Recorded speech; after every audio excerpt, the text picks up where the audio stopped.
Hello and welcome again to the Bench Report, where we discuss recent debates and briefings from the benches of the UK Parliament. A new topic every episode. You're listening to Amy and Ivan. Today, we're exploring a critical debate directly from Westminster that impacts millions across the UK. The future of terrestrial television, Freeview. That's right. And it's not just about what's on your screen. It's really about universal access, getting vital information, and just staying connected. So Freeview, that signal you pick up through an aerial for BBC, ITV, Channel 4 and 5, it's much more than just one way to watch TV. Absolutely. It's a fundamental service. Think about the reach: 98.5% of the UK population. That covers cities, sure, but also the most remote rural areas. And crucially, beyond the license fee, there's no extra subscription cost. You just need the TV and an aerial. Exactly. That accessibility is, well, it's the heart of the matter for millions. It's cost-effective, it's reliable. But here's the worrying part. Its future really hangs in the balance. Well, the current broadcast licenses are set to expire in 2034. And as things stand, there's no long-term commitment to continue it. 2034. That's not actually that far away in infrastructure terms. It isn't. And what's really striking is how few people seem to know. Surveys suggest something like 69% of the public weren't even aware Freeview's future was uncertain. Wow. Meanwhile, we're all seeing this big shift towards streaming, towards Internet Protocol Television or IPTV. It feels like the modern alternative. It is growing, no doubt. But it depends entirely on having high-speed, fixed broadband, and that's a major hurdle for a lot of people. Availability or cost or both? Both.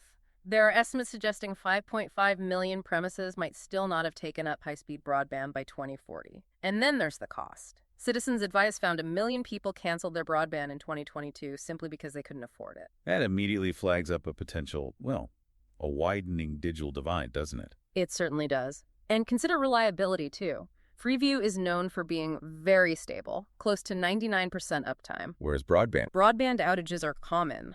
Almost half of customers had an outage over 48 hours last year. That difference matters, especially if it's your only source of information. So let's talk about why protecting terrestrial TV is seen as so important. It seems to act as a guarantor, almost, of universal access to British broadcasting, a kind of hybrid model alongside streaming. That's a good way to put it. And it's definitely not some niche service. Over 80% of the content watched from BBC and ITV is still on traditional linear TV. And Freeview accounts for a huge chunk of that. About half of that linear viewing, yes, a massive amount. And the social impact, we can't overlook that. How so? Research shows 75% of people feel it helps reduce loneliness and isolation. That figure jumps to 87% for people over 65. That's significant. It is. For older people, those with disabilities, households on low incomes, people in remote communities, for many of them, Freeview isn't a backup plan. It's their primary connection. Their main window on the world. Precisely. And beyond personal use, it's part of our critical national infrastructure. It supports radio broadcasts, emergency alerts. Think back to events like Storm Dara, its role was vital. So, a strong case for keeping it. But there are arguments for switching it off, aren't there? We've heard suggestions, even from the BBC Director General, about moving towards online-only viewing eventually.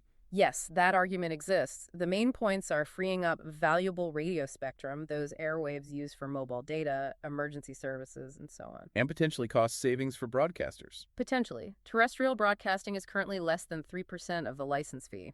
But the cost per viewer is apparently rising as audiences fragment. But weigh that against the costs of a switch-off for ordinary people. Exactly. You're looking at an estimated $214 extra per year for households forced onto broadband, and potentially £1 billion a year for the government to fund the necessary infrastructure upgrades. So the counter-argument is that abandoning Freeview doesn't just risk widening that digital divide we mentioned. It also potentially weakens national resilience and fundamentally changes TV access from a universal service to more a privilege. It's clearly a complex balancing act. Where does the government currently stand on this? Well, no final decision has been made. The Department for Culture, Media, and Sport is leading what they call a major project, looking into TV distribution.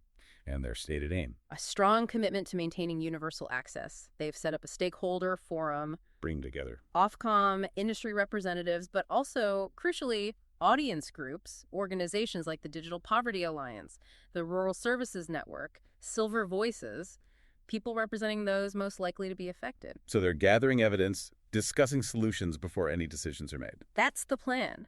ensuring, hopefully, that no one gets left behind whatever the future holds. It leaves us with a searching question, though.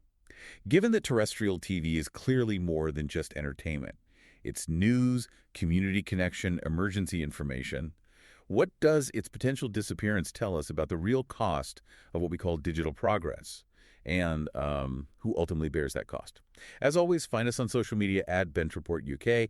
Get in touch with any topic important to you. Remember, politics is everyone's business. Take care.